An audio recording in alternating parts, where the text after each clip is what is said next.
Les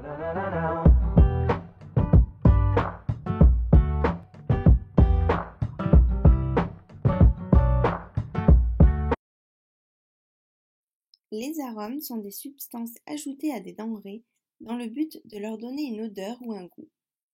Ils sont utilisés dans l'industrie agroalimentaire, mais aussi dans l'industrie pharmaceutique, l'industrie cosmétique et celle du tabac.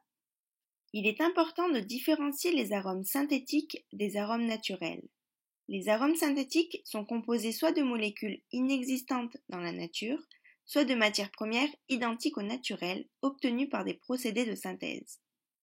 Les arômes naturels sont des substances obtenues par des procédés physiques tels que la distillation, l'extraction au solvant ou par des procédés enzymatiques ou microbiologiques.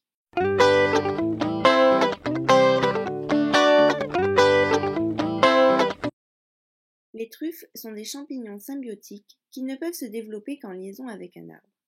Il existe plus de 250 variétés différentes de truffes.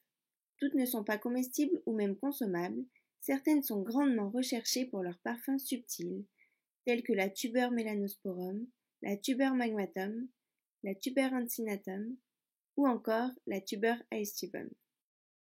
Pour la création de l'arôme de truffe, diverses étapes se succèdent. Tout d'abord la détermination des composés volatiles, puis le choix des matières premières, vient ensuite la formulation de l'arôme et enfin son application. La première étape consiste à analyser les composés volatiles présents dans les truffes. Cette étape est essentielle à la formulation. L'analyse est effectuée par chromatographie gazeuse où seulement l'espace de tête est analysé. Les principales molécules d'intérêt ont pu être identifiées suite à de nombreuses analyses, comme par exemple le diméthylsulfure et son odeur d'ail, le paracrésol caractéristique de l'odeur du cuir, l'acide butyrique rappelant le fromage, ou encore l'octène-3-ol caractéristique du champignon de Paris.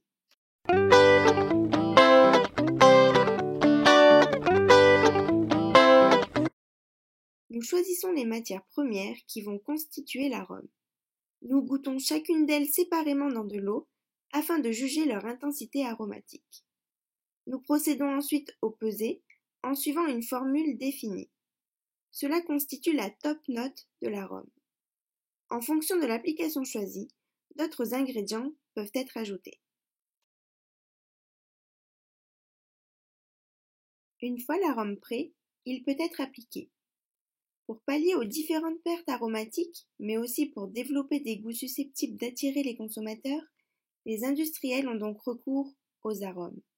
Ainsi, l'arôme de truffe est par exemple employé pour l'aromatisation des chips, des huiles ou encore des plats préparés comme des potages, des plats surgelés. Cet arôme se marie à merveille avec les œufs ou encore la pomme de terre.